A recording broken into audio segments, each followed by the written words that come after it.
네, 오늘 주시는 하나님의 말씀은 에베소서 4장 22절에서 24절까지 말씀입니다. 제가 읽습니다. 여러분들은 속으로 또 따라 읽으시면 되겠습니다. 너희는 유혹의 욕심을 따라 썩어져가는 구습을 쫓는 옛사람을 벗어버리고 오직 심령으로 새롭게 되어 하나님을 따라 의와 진리의 거룩함으로 지으심을 받은 새 사람을 입으라. 아멘. 오늘 이 말씀을 중심으로 해서 옛사람, 새사람 오늘 말씀에 나오는데요. 이 말씀 제목으로 말씀을 생각해 보려고 합니다. 여러분 그 갈등 공화국 또 갈등 민국이란 말을 들어본 적이 있는지 모르겠습니다. 우리나라가 사실은 갈등을 많이 하는 나라죠. 세계에 갈등이 많은 나라 1등이라고 하는 보도도 있습니다. 요즘 한국을 보면 뭐 국민 통합, 뭐 국민화 뭐 이런 이야기도 많이 하지만은 이제 현 대통령과 대통령 당선자 사이에 갈등을 우리는 보고 있습니다. 아마 신문을 보시고 한국 소식을 들으시는 분들은 아실 거예요.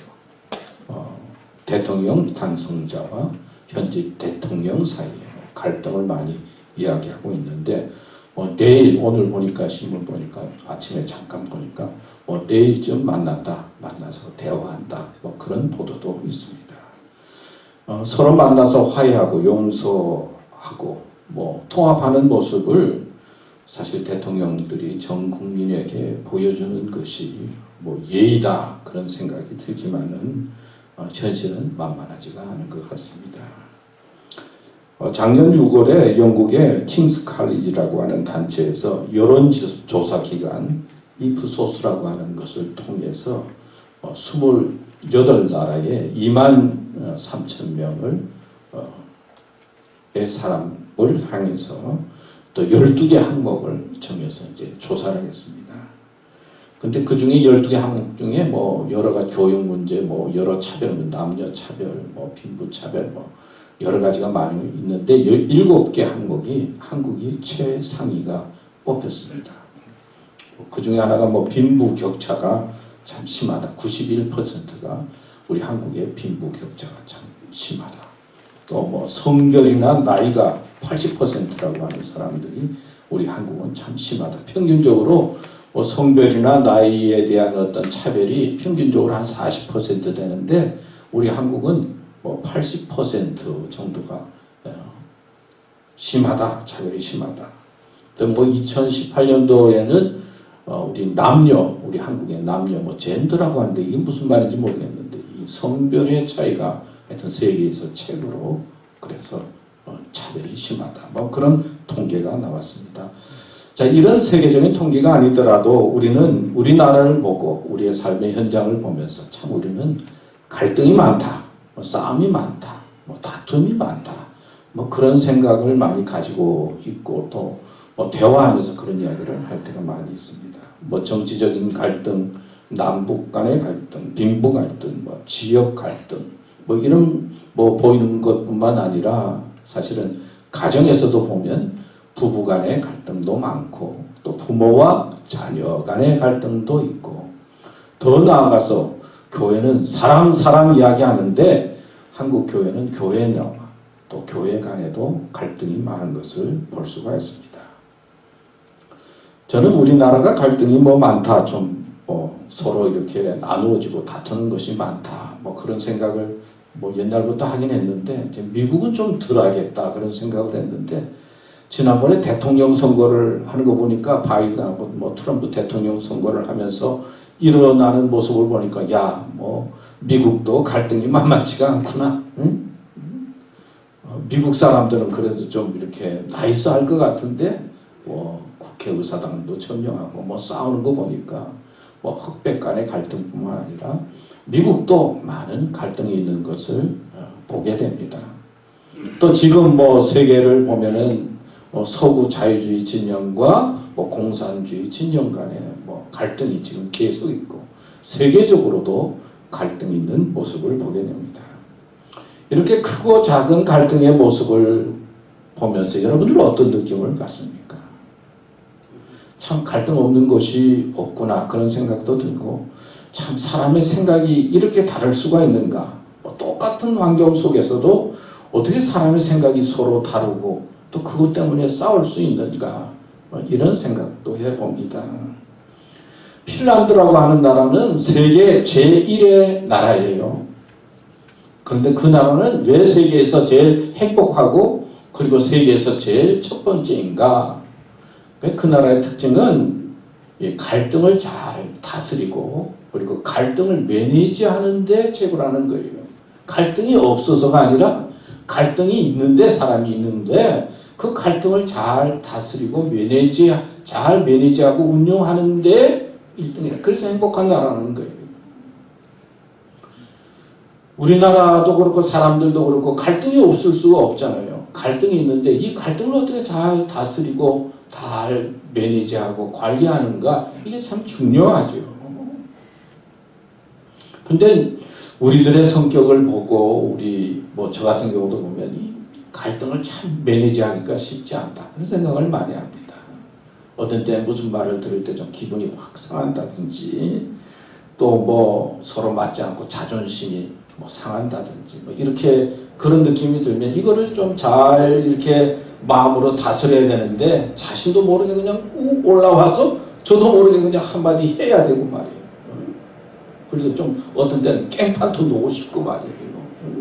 그리고 저 사람 이기고 싶고 그래서 우리 한국 사람들이 경쟁적인지 모르겠지만은 그런 마음을 저 자신도 느낄 때가 많이 있음으로 말미암아 세상의 사람에 대해서 이 갈등하지 말아야 된다는 생각은 있지만은 우리의 감정과 마음을 다스리기 힘든 것이 우리 인간의 모습이구나 하는 마음을 갖게 됩니다.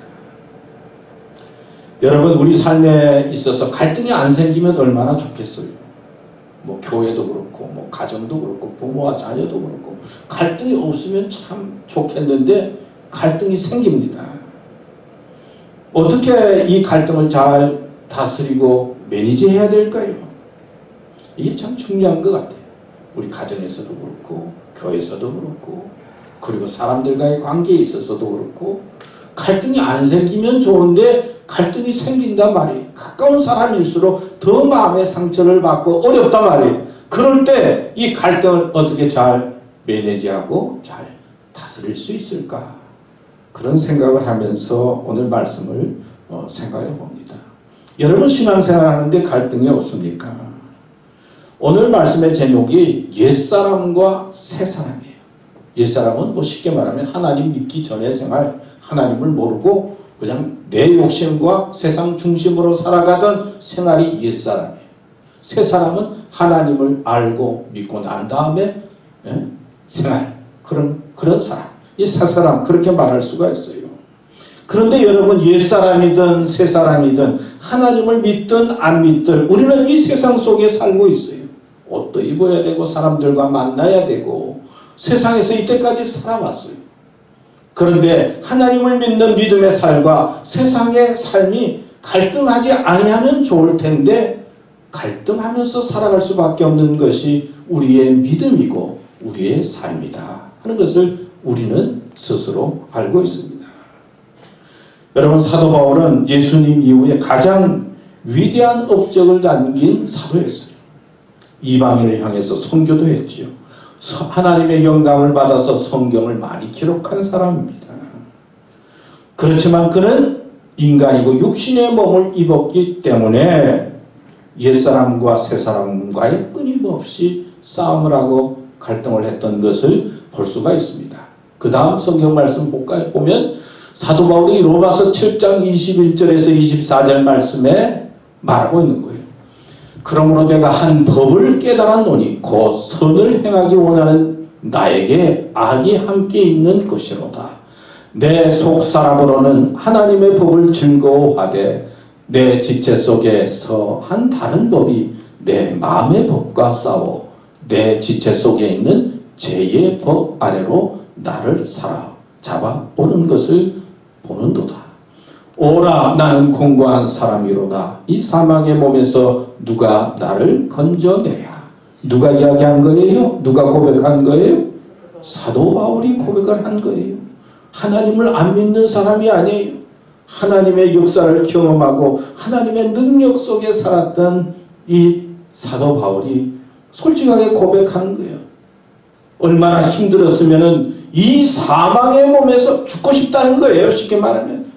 갈등이 많아서 이 죽을 몸, 이 사망의 몸에서 누가 나를 건져내라. 어떤 때는 막 죽고 싶다 이 말. 그런 표현이잖아요.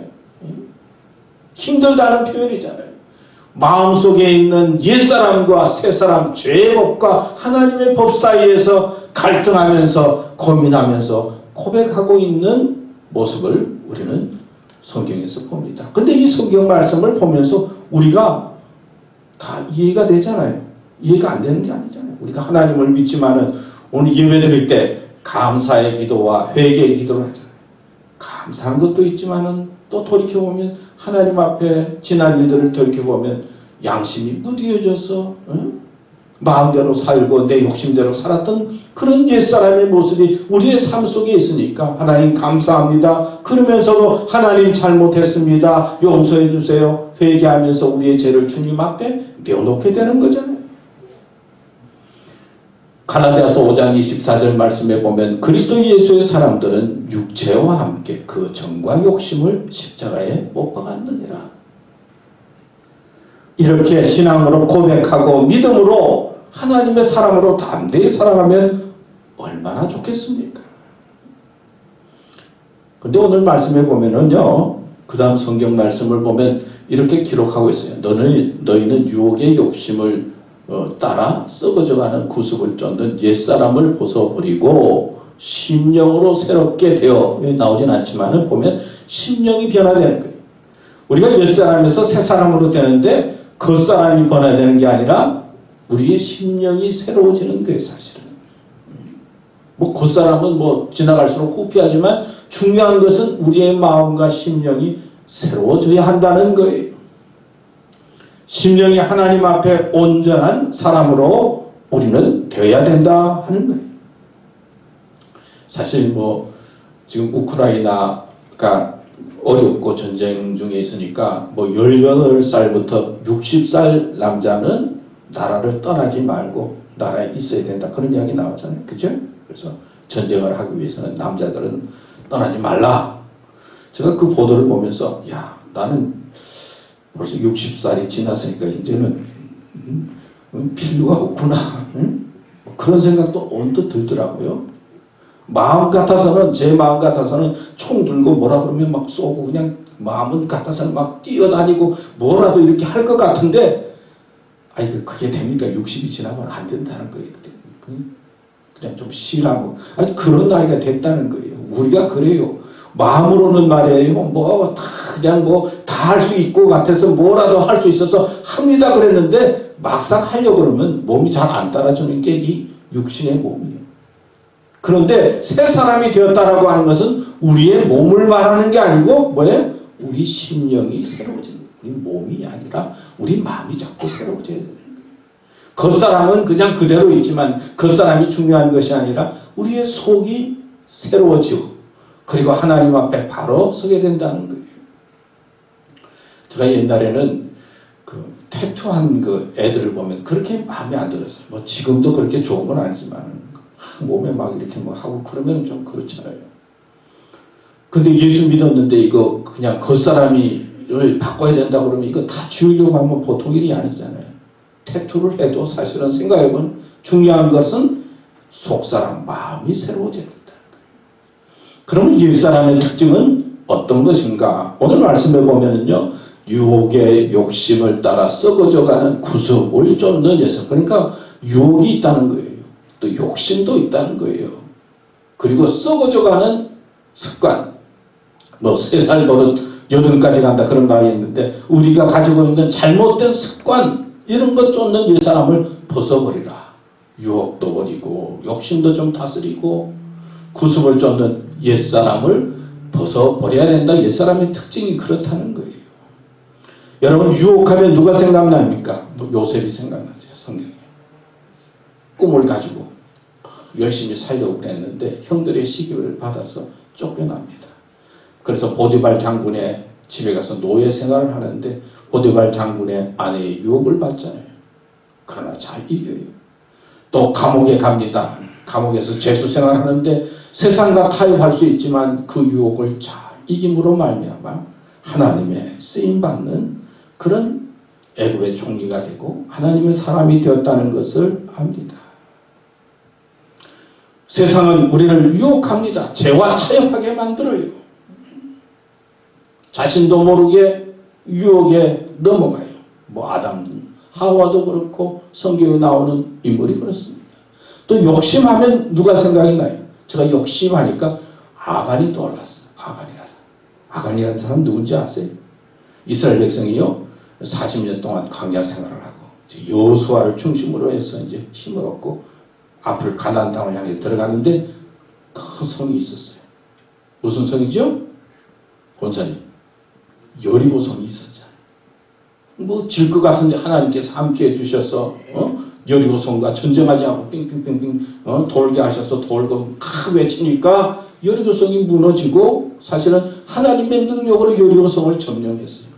점령하니까 막 축제를 하고 막 기뻐했어요. 근데 하나님께서는 거기에 있는 전리품을 손대지 말라고 그랬어요. 전리품을 손대지 말라고.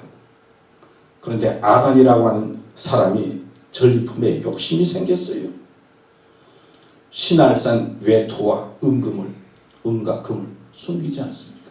그 다음에 여리고 큰 성을 점령하고 그 다음에 조그만 작은 아이성을 점령해야 되는데 아니 큰 성을 점령했으니까 저거는 뭐 아무것도 아니다 그렇게 생각하고 그냥 백성들이 그냥 기분이 좋아서 갔는데 아이성 전투에서 어떻게 피했어요.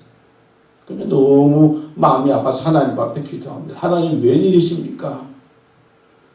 그런데 하나님께서 영광을 주셔서 너희 중에 내 약속의 말씀을 어긴 사람이 있다. 그래서 제비를 뽑았는데 누가 뽑습니까? 아간이 뽑혔어요.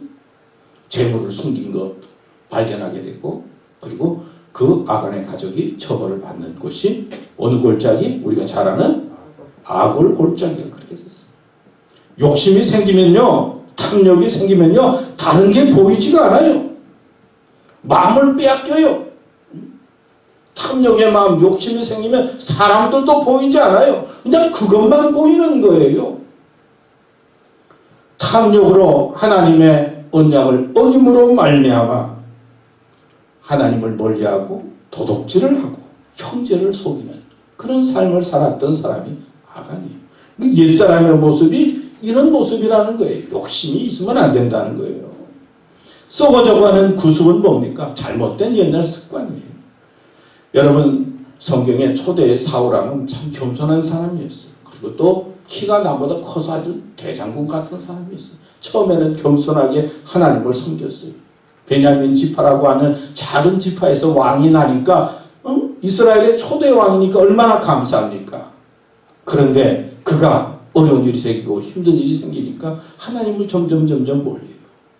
그리고 하루는 블레셋하고 전쟁을 해야 되는데 마음이 불안하니까 누구 찾아갑니까? 하나님 앞에 기도해야 되는데 힘들긴 여인을 찾아가는 거예요. 신접에 빠진 여인을 찾아가서 쉽게 말하면 무당과 같은 거죠. 그곳에 가서 점을 쳐요.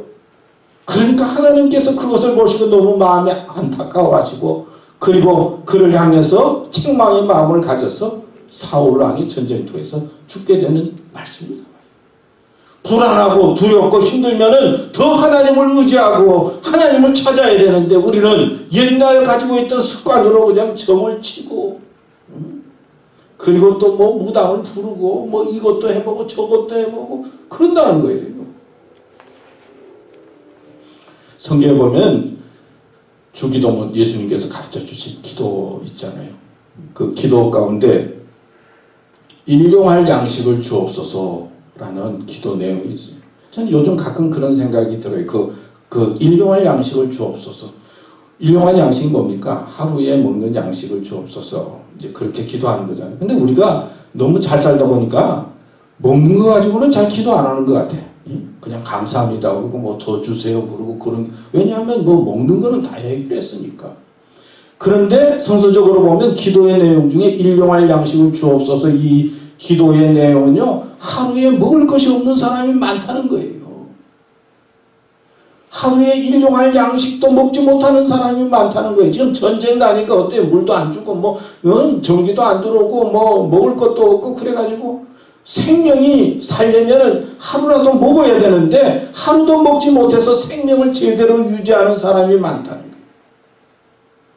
일용할 양식을 주옵소서 그 기도하라고 하는 그 하나님의 말씀 속에는 우리가 얼마나 풍족하게 살고 얼마나 넘치게 사는가 하는 하나님의 뜻도 있고 더 나아가서 우리가 세상을 살아가는데 생명을 유지하는 것이 너무나 귀하잖아요. 여러분 먹을 거 없으면 일용할 양식이 없으면 돈이 무슨 필요가 있고 다른 보석이 무슨 필요가 있어요. 그거 다 소용없잖아요. 먹을 게 있어야 일용할 양식이 있어야 우리 생명이 유지되잖아요. 우리가 하나님의 은혜 가운데 이렇게 생명을 하루하루 유지하고 있습니다. 생명 유지할 뿐만 아니라 넘치게 주었습니다. 세계를 보면은 일용할 양식이 없어서 삐삐삐삐 마른 어린 아이들 그리고 전쟁터에서 먹지 못하고 방황하는 그런 사람들을 보면서 우리는 욕심을 버리고 유혹도 버리고 감사하면서 믿음으로 살아야 된다는 거예요. 우리는 예수님을 믿는 믿음의 사람이 되었어요. 너무 욕심에 빠져서는 안 돼요. 유혹에 넘어가서도 안 돼요. 잘못된 옛습관을 버려야 되는 거예요. 그래서 마음과 영이 어두워진 데서 벗어나서 하나님의 뜻 가운데 온전한 삶을 살도록 새 사람을 소망하는 믿음의 길을 가야 하는 것입니다. 에베소서 2장 3절에도 보면 전에는 우리도 다 그 가운데서 우리의 육체의 욕심을 따라 지내며 육체와 마음에 원하는 것을 하며 다른 이들과 같이 본질상 진노의 자녀였더니 다시 말하면 옛사람의 특징을 이야기하는 것이죠. 로마서 8장 13절 말씀에도 보면 너희가 육신대로 살면 반드시 죽을 것이로되 영으로서 몸의 행실을 죽이면 살리니 무릇 하나님의 영으로 인도함을 받는 그들은 곧 하나님의 아들이라. 여러분 우리는 하나님의 인도함을 받고 그리고 옛사람 가운데서 벗어나는 믿음의 길을 가도록 기도하고 믿음 생활에 충실해야 될 줄로 믿습니다. 두 번째는 새 사람에 대한 말씀을 하고 있어요. 여러분 새 사람은 어떤 사람입니까? 오늘 말씀을 보면 하나님을 따른다. 의와 진리의 거룩함으로 지으심을 받는 사람이 새 사람이다. 그렇게 성경은 우리에게 가르쳐주고 있어요. 우리 기독교는 변화의 종교지요. 마음을 새롭게 하는 종교입니다. 세상은 나의 욕심대로 살게 만들고 그리고 세상 중심 내 뜻대로 사는 그런 삶에서 우리 믿음의 길을 간다는 것은 하나님 중심으로 사는 것이다. 그렇게 말씀을 드릴 수가 있어요. 잔 메가도 목사님은 이런 말을 했습니다. 신자가 되면 하나님이 새 마음을 허락하신다. 그러나 새 마음에 새 생각을 채우는 것은 우리의 몫이다. 그런 말을 했어요. 존 스토트 목사님이라고 하는 분은 이런 말을 했습니다. 우리는 어떻게 그리스도처럼 살 수 있을까? 거룩함의 길은 우리가 예수님처럼 살려고 발돋움 치는 것이 아니라 성령을 통해 우리 안에 예수 그리스도가 오셔서 사는 것이다. 우리는 성령의 조역을 통해 예수님의 영광을 볼 뿐 아니라 성령은 내조하시는 능력을 통해 예수님의 형상으로 변해가는 것이다. 이 말이 무슨 말입니까? 내가 닮아 이런 것이 아니라 마음의 문을 열고 예수님께서 내 마음을 지배하고 기도하면서 말씀과 가까이 하면서 주님 따라 사는 삶이다. 그게 바로 새 사람의 모습이다 하는 말이죠. 여러분 우리가 잘 아는 베드로가 있습니다. 누가복음 5장에 보면 베드로가 밤새도록 고기를 잡으려고 했는데 잡을 수가 없어서 그물을 싣고 있는데 예수님께서 오셨죠. 그래서 깊은 데로 가서 그물을 내려 고기를 잡으라. 그래서 깊은 데로 가서 그물을 냈더니 고기를 많이 잡았어요.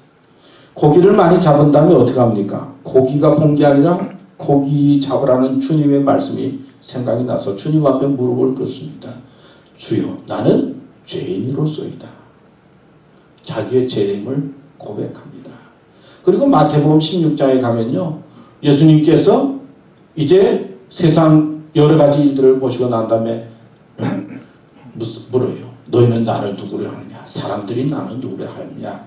그리고는 너는 나를 누구로 하느냐? 그럴 때 시몬 베드로가 뭐라고 그러죠? 주는 그리스도시요 살아계신 하나님의 아들이십니다. 신앙 고백을 합니다. 첫째는 죄의 고백을 하고 신앙 고백을 해요. 그런데 죄에 대한 고백도 하고 신앙 고백을 하고 난 다음에 예수님께서 십자가에 달려 돌아가시려고 하니까 어떻게 합니까? 예수님께서 3번이나 베드로가 3번이나 부인하고 저주까지 하나요? 아니 죄에 대해서 난 죄인입니다 고백도 하고 주는 그리스도시요 살아계신 하나님의 아들이십니다라고 아주 놀라운 고백을 해서 예수님으로부터 칭찬을 받았지만 막상 예수님께서 십자가에 달려 돌아가시려고 하는 그 순간에 베드로는 예수님을 부인하고 저주까지 하는 모습을 볼 수가 있어요. 그리고는 예수님께서 돌아가시고 난 다음에 다시 갈릴리 바다에 가서 고개를 낚지 않습니까? 그때 예수님께서 찾아오셔서 너는 나를 사랑하느냐? 주님, 내가 주님을 사랑하는 줄 압니다. 3번이나 묻고 난 다음에 이제 베드로에게 사명을 맡기시는 말씀이 성경이야. 그래서 사랑의 고백 이후에 베드로는 주님을 온전히 따르는 제자가 되었어요. 우리가 주님을 믿는다고 어떤 때는 죄에 대한 고백도 하고 주님 이렇습니다라고 신앙 고백도 하지만 언제나 우리는 고난과 위험 속에 있을 때 우리도 배반하기 쉽다는 거예요. 넘어지기 쉽다는 거예요. 그러나 시몬 베드로가 끝까지 예수님의 부름에 응답하고 말씀에 의지해서 사랑의 고백을 하고 난 다음에 주님의 위대한 제자가 된 것처럼 우리는 끝까지 인내하면서 믿음의 길을 가야 하는 것입니다. 에스겔 36장 26절 우리 같이 한번 읽어볼까요? 시작. 새 영을 너희 속에 두고 새 마음을 너희에게 주되 너희 육신에서 굳은 마음을 제하고 부드러운 마음을 줄 것이며 또 로마서 14장 17절 하나님의 나라는 먹는 것과 마시는 것이 아니요 성령 안에서 의와 평강과 희락이라. 그 다음에 또 말씀 볼까요? 로마서 12장 2절 너희는 이 세대를 본받지 말고 오직 마음을 새롭게 함으로 변화를 받아 하나님의 선하시고 기뻐하시고 온전하신 뜻이 무엇인지 분별하도록 하라. 빌립보서 2장 5절 너희 안에 이 마음을 품으라. 곧 그리스도 예수의 마음이니. 마태복음 11장 29절 나는 마음이 온유하고 겸손하니 나의 멍에를 메고 내게 배우라. 그러면 너희 마음이 힘을 얻으리니. 마태복음 20장 28절 인자가 온 것은 섬김을 받으려 함이 아니라 도리어 섬기려 하고 자기 목숨을 많은 사람의 대속물로 주려 함이니라. 아멘. 우리가 새 사람이 되면 예수님을 본받는 거예요. 예수님을 본받는 그 마음이 무엇인가? 겸손한 마음이요, 섬김의 마음이요, 세상을 따르는 마음이 아니라 하나님의 뜻을 깨달으려고 하는 마음이요, 그리고 기도하는 마음이요, 하나님을 찾는 마음이 새 마음이고 새 사람의 마음이다 말씀하고 있습니다. 마지막으로 예화 하나 여러분들에게 말씀을 드리고 마치려고 합니다. 미국에서 태어난 중국인 2세 크리스토퍼 류안이라고 하는 치과대학에 다니는 그런 학생이 있었습니다. 그러니까 치과대학에 들어가고 집에서는 아주 착한 아들이었습니다. 그렇지만 이 아들은 류안이라고 하는 아들은 어릴 적부터 자신의 성 정체성에 문제로 괴로워했어요. 그래서 술도 하고 마약도 하고 동성애도 하고 에이즈에 걸리기도 하고 그래서 가출을 했습니다. 그런데 그의 어머니 안젤라 류안이 있었는데 자기도 치과의사, 남편도 치과의사였는데 남편과 이제 뭐 여러 가지 이런 일로 고민하다가 헤어졌어요. 그리고 유일한 희망이 둘째 아들이었는데 둘째 아들도 자기 집에 와서는 자기가 동성애자다고 이야기를 하고 그리고 가출해 버리고 마니까 이 어머니가 삶을 포기하고 싶은 마음이 생겼어요. 그녀는 이런 말을 했습니다. 나는 겉으로는 성공한 인생이었지만 안으로는 공허했다. 아이들은 우수한 성적이나 대회 수상으로 내게 긍지를 느끼게 해 주었던 그 아이들이 아니었다. 장남 스티븐은 방탕하게 생활했고, 둘째 크리스토퍼는 내 앞에서 자신이 게이라고 선언했고, 나는 이제 무엇을 위해 살아야 하나, 그런 마음이 들었다. 그래서 이 어머니는 자살하고 싶은 마음이 들었어요. 너무나 힘들었어요. 그래서 기차를 탑니다. 기차 타고 내가 죽어야죠. 근데 기차를 탔는데 기독교 소책자를 보게 됩니다. 그녀는 당시 상황을 이렇게 말했어요. 그때 싸늘하게 식어버린 내 심장을 깨우듯 한 문장이 내 눈에 들어왔다. 로마서 8장 39절 말씀. 다른 어떤 피조물이라도 우리 주 예수 그리스도 안에 있는 하나님의 사랑에서 끊을 수 없으리라. 하나님이 사랑한다고 나 같은 사람을, 근데 그때 작은 고요한 목소리가 들립니다. 너는 내 사랑이다. 그 한마디는 산산이 부서진 내 심장을 머뭇게 하고 새롭게 했다는 거예요. 이 여인은 주님을 만난 다음에 남편과의 관계도 회복합니다. 그리고는 아들을 위해서 기도합니다. 교회 가서 교인들에게 이야기를 하고 교인들이 중보 기도를 하고, 이 어머니는 매일 월요일마다 나와서 금식 기도를 합니다. 그런데 상황이 더 악화된 거예요. 아들 리안이 마약 팔다가 치과대학에서 쫓겨나고, 마약 중독 그리고 파는 사람이라고 해서 체포가 됩니다. 경찰서에 들어간 거죠. 감옥에 가릅니다. 근데 위기가 기회가 된 거예요. 교도소에서 부모님의 사랑을 발견하고, 또 교도에서 성경을 읽다가 예수님을 만납니다. 그리고 예수님을 믿고 난 다음에 그는 완전한 새 사람이 되어서 이제 감옥에서 나온 다음에 신학을 공부하고, 또 공부도 잘해서 박사과정도 하고, 그리고 더 나아가서 어머니하고 다니면서 전국을 순회하면서 자기의 잘못된 삶, 하나님을 떠난 삶을 간증하고 돌아온 삶을 간증하면서 보내게 되었다는 거죠. 이 아들은 고백하기를 성경을 읽으면서 내 정체성을 발견했는데 나는 예수님의 한 부분임을 알게 되었고, 그리고 감옥에서 나와서 집에 돌아가는 길에 집에 노란 리본들이 달려있는 것을 보고 한없는 부모님의 사랑을 발견하고 느끼게 되었습니다. 하나님의 사랑과 자비와 부모님의 무조건적인 사랑에 나는 돌아갈 집이 있고 새 사람이 되었습니다. 그렇게 고백했다고 합니다. 여러분, 하나님의 은혜를 깨닫게 되고 하나님의 은혜를 내 마음에 받아들이게 되면 옛사람에서 차근차근 벗어날 수 있습니다. 마귀의 유혹도 이길 수가 있습니다. 내 힘이 아니라 하나님께서 주시는 힘으로 우리의 삶의 문제를 해결하고 앞을 향해 나가는 승리의 삶을 살 수가 있습니다. 우리는 점점 연약해지지만 하나님을 소망하고 하나님을 언제나 내 마음에 모시면서 여러분의 삶과 여러분 주위에 있는 어려운 삶들을 잘 이겨나가는 삶이 되시기를 축원합니다. 기도하겠습니다. 하나님 아버지, 감사합니다. 저희들이 하나님을 알고 믿고 의지하면서 살도록 새 사람으로 이끌어 주셔서 감사합니다. 이제는 유혹과 욕심, 잘못된 구습을 쫓는 옛사람을 벗어버리고 하나님을 소망하는 믿음이 되도록 저희들을 이끌어 주시옵소서. 예수님의 이름으로 기도드렸습니다. 아멘.